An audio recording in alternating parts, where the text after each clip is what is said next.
One of the most exciting things we found this year is that the clover has done an excellent job of keeping weeds down. Normally when you come into a new field and you till it up, the first thing that you get is annual weeds. And we've had very little annual weed problem here in this field. We have had one weed that we've let go to seed. This is Thalaspi arvense, or field pennycress. It's an annual weed. It's a weed in the mustard family. It's what's called a winter annual.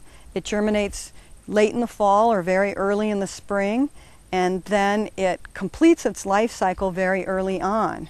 We did have some other annual weeds as well. We weeded out any of the other annual weeds that we had, for the most part, within the rows, but we left the field pennycress, or the Thalaspi arvense, to go to seed. And the reason that we've done that is that we are trying to make our vegetation community here. We know that we won't be able to keep weeds out.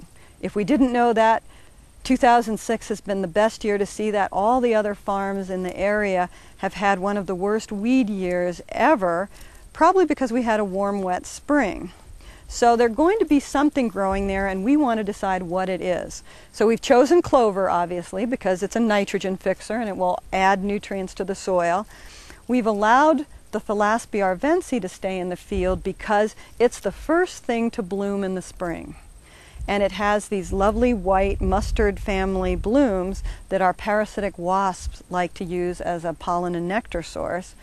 So it seems to be relatively non-competitive with our broccoli crop. It's not too competitive so far with any of our other crops. It goes to seed and basically goes dormant about the time our main crops are putting on their largest reproductive growth, or their most vigorous growth, so that it's not competing. Once it goes to seed like this, it's not using very many nutrients, so it's not stealing them away from our crop.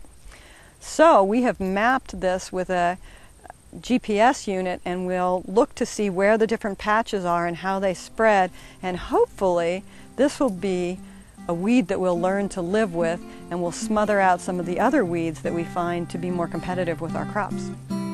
If you like this sort of thing, come on out to the forums at permies.com, where we talk about living mulches, homesteading, and permaculture all the time.